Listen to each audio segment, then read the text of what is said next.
ઘટના બનવા પામી છે, ક્યાં બનવા પામી છે, પોલીસે તપાસ કરી છે. સમગ્ર માહિતી આરોપીને ગણતરીના કલાકની અંદર અમદાવાદ શહેર પોલીસે ઝડપી કર્યો છે. કેટલી ટીમે કામ લાગેલી હતી અને શું વિગત? જી, ગઈકાલે રાત્રે આનંદનગર પોલીસ સ્ટેશન વિસ્તારમાં એક સોસાયટીમાં ખૂબ જ ગંભીર અને દુઃખદ બનાવ બન્યો. આજે દુષ્કર્મની ઘટના બની તો પોલીસને જાણ થતાં તાત્કાલિક પોલીસ સ્ટાફ અને પોલીસ અધિકારીઓ ઘટના સ્થળ ઉપર પહોંચી ગયા. એ પછી પોલીસ કમિશનર સાહેબની સૂચના મુજબ 10થી વધારે ટીમો બનાવી. એમાં સ્થાનિક પોલીસની ટીમો, જેમાં પીઆઈ આનંદનગર પરમાર સાહેબ, એની સાથે સાથે એલસીબી ઝોન 7 જેમાં વાઘેલા સાહેબ, અને સાથે સાથે ઝોન 1ની એલસીબી અને ક્રાઇમ બ્રાન્ચની ટીમો આમાં લાગી ગઈ. પોલીસ દ્વારા આખા વિસ્તારની કોમ્બિંગ કરી, જેમાં સીસીટીવી તમામ રૂટના ચકાસ્યા, એ ક્યાં ગયા હશે, અને બાતમીના આધારે તમામ જગ્યાઓ ચેક કર્યા. એ હેબતપુર પાસે એ પોલીસ દ્વારા એને ઝડપી પાડ્યા છે.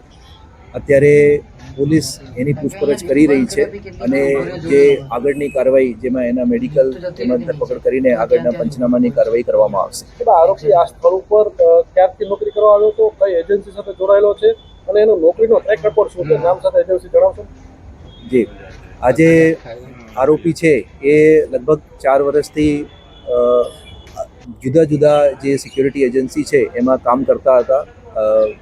બહારગામથી અહીંયા આવતા હતા અને એને 3-4 એજન્સીઓ ચેન્જ કરી છે.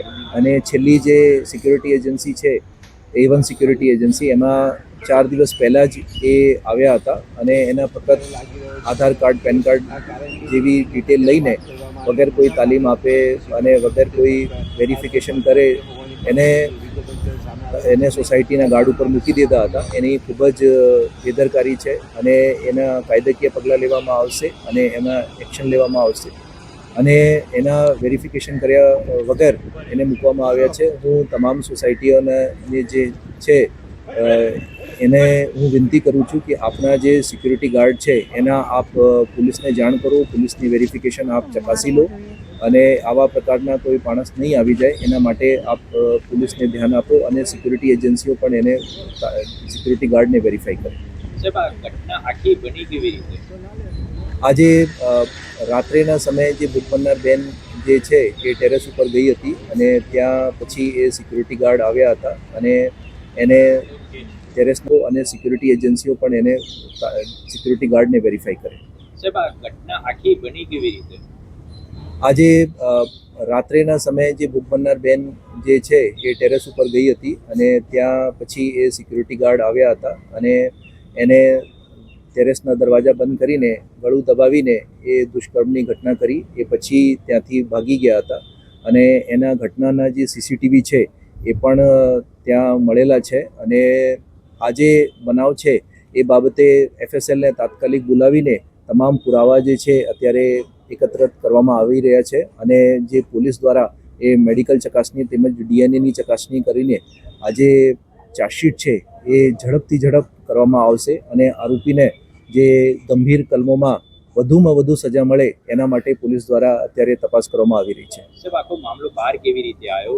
યુવતીએ કોઈને જાણ કરી હતી અથવા તો તેની કોઈ ફ્રેન્ડ ગઈ હતી, સ્થાનિક લોકો ગયા હતા ટેરેસ ઉપર? મામલો બહાર કેવી રીતે આવ્યો? આજે બનાવ બન્યા પછી જે બેન છે એને એ આરોપીએ ત્યાં ટેરેસથી લોક કરીને ભાગી ગયા હતા અને પછી યુવતી દ્વારા મદદ માટે ચિલ્લાવીને ત્યાંના જે નીચે જે ઘરના માલિકો છે એને જાણ પડી તો પછી એને ખોલવામાં આવ્યા અને પોલીસને જાણ કરવામાં આવી. પોલીસ તાત્કાલિક ઘટના સ્થળે પહોંચી ગઈ અને પોલીસ દ્વારા બેનને જે મેડિકલ સહાયતા છે એ મેડિકલ ચકાસણી અને જે મેડિકલ હેલ્પ એ કરવામાં આવી. સર, આરોપી જે સિક્યુરિટી કંપનીમાં નોકરી કરે છે તે સિક્યુરિટી કંપની પાસે લાયસન્સ છે. અગાઉ હમણાં SOGએ નકલી જે એજન્સી હતી તેની સામે ગુનો દાખલ કર્યો હતો અને તે પણ આનંદનગર વિસ્તારમાં જ દાખલ કર્યો હતો. આ એજન્સીની પાસે લાયસન્સ છે કે નહીં? જી, અત્યારે એ જે સિક્યુરિટીના જે કંપનીવાળા છે એની પૂછપરછ કરવામાં આવી. એને પાસે લાયસન્સ છે અને એ જે લાયસન્સના જે નિયમોના ભંગ કર્યા છે એ મુજબ એના વિરુદ્ધમાં પગલાં લેવામાં આવશે. સર, આરોપી નશાની હાલતમાં હતો કે અત્યારે જે આરોપી છે એને ઝડપી પાડ્યા છે, એની પૂછપરછ તેમજ એ મેડિકલની કાર્યવાહી અત્યારે કરવામાં આવી રહી છે. સાહેબ, આરોપીનું નામ શું છે, બેકગ્રાઉન્ડ શું છે અને મૂળ ક્યાંનો રહેવાસી છે અને અહીંયા 4 વર્ષથી રહે છે કે 4 વર્ષ પહેલા પણ અહીંયા રહેતો હતો? જે આરોપી છે એના નામ ધરમસિંહ છે, એ મૂળ હરદોઈના છે અને અહીંયા 4 વર્ષથી આવતા જતા હતા અને એ સિક્યુરિટી ગાર્ડ તરીકે અહીંયા જુદી જુદી જગ્યાઓ નોકરી કરતા હતા અને અત્યારે એના જે શું ગુનાહિત ઇતિહાસ છે ત્યાંના પરપ્રાંતીય રજા છે અને બીજા અહીંયા ગુજરાતમાં કોઈ બનાવ છે એ અત્યારે એની ચકાસણી કરવામાં આવી રહી છે. સાહેબ, આપણે આરોપીની પૂછપરછ કરીએ છીએ, કેવી માનસિકતા ધરાઈ રહ્યો છે? અત્યારે એની પૂછપરછ ચાલુ છે અને મેડિકલ કર્યા પછી એની વધુ પૂછપરછ અને પંચનામા કરવામાં આવશે અને ગુનાહિત માનસિકતા ધરાવતા ઈસમ છે અને એના વિરુદ્ધમાં જે પોલીસની જે બેસ્ટ ઇન્વેસ્ટિગેશન કરીને એને ઝડપથી ઝડપ એને સજા કરાવશે. સાહેબ, તેના વતનમાં અથવા તો અહીંયા કોઈ અગાઉ કોઈ ગુનાહિત ઇતિહાસ? અત્યારે એ પૂછપરછ કરવામાં આવી રહી છે. સાહેબ, આ યુવતી છે રેગ્યુલરલી ટેરેસ ઉપર વોકિંગ કરતી હતી, કેવી રીતે હતું કે આને જાણ કેવી રીતે હતી અને આને ટાર્ગેટ કેવી રીતે હતું? અત્યારે 4 દિવસથી જ એ સિક્યુરિટી ગાર્ડ નોકરી ઉપર આવ્યા છે અને એ જે સિક્યુરિટી ગાર્ડની પૂછપરછ કરવામાં આવી રહી છે કે કેવી રીતે એને ખબર પડી, પણ એને લિફ્ટ દ્વારા એ ટેરેસ ઉપર જાય છે એની સીસીટીવી પુરાવા મળ્યા છે અને એ મુજબ આગળની તપાસ કરવામાં આવી રહી છે. સાહેબ, એ દોરી પોતાની પાસે વાયર લઈ ગયો હતો, શું હત્યાના પ્લાનથી લઈ ગયો હતો કે અન્ય કોઈ પ્લાન હતો? અત્યારે આ બાબતની એને સઘન પૂછપરછ કરવામાં આવી રહી છે અને જે વિગતો છે એ આપને જાણ કરવામાં આવશે. સર, સિક્યુરિટી કંપની ઉપર અલગથી ગુનો દાખલ કરવામાં શું બેદરકારી? અત્યારે જે એને જે પસારા એક્ટ મુજબ જે એની ગાઈડલાઈન છે એના ભંગ બદલ એના વિરુદ્ધમાં પગલાં લેવામાં આવશે. સાહેબ, યુવતીની પરિસ્થિતિ હાલ કેવી છે? કારણ કે ખૂબ જ ગંભીર રીતે તેને ઈજા પણ પહોંચાડી હોવાનું જાણવા મળી રહ્યું છે. જી, અત્યારે જે ભોગ બનનાર યુવતી છે એને તાત્કાલિક મેડિકલ હેલ્પ એને પહોંચાડવામાં આવી છે અને એને મેડિકલ કરવામાં આવ્યું છે અને પોલીસ દ્વારા વધુમાં વધુ એને જે મદદ થઈ શકે એ કરવામાં આવશે. સર, સિક્યુરિટી ગાર્ડનો પગાર છે એજન્સી કેટલો આપ્યો છે? ઓછો પગાર આપ્યો ને શોષણ થતું એ પ્રકારની કોઈ વાત સામે આવી?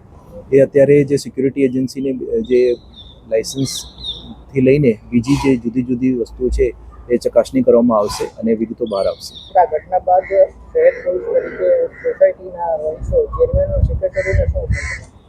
મારી જે સોસાયટીના જે ચેરમેન સેક્રેટરીશ્રીઓને એ વિનંતી છે કે આપના જે સિક્યુરિટી ગાર્ડ છે એની જે સિક્યુરિટી એજન્સી કે એની જે છે વેરિફિકેશન કરાવે, કોઈ ગુનાહિત ઇતિહાસવાળાને ના રાખે, એની સાથે સાથે એવા કોઈ સિક્યુરિટી ગાર્ડ છે તો પોલીસને એને બાબતે જાણ કરે અને પોલીસ દ્વારા એ જે છે એ વેરિફિકેશન કરવામાં આવે છે અને એના જે બેકગ્રાઉન્ડ છે એ પણ તપાસીને જાણ કરવામાં આવે છે અને જે સારી સિક્યુરિટી એજન્સી છે એને પાસે તે રાખે અને જે વિગતો છે એ ચકાસીને જ પૂરું રાખે.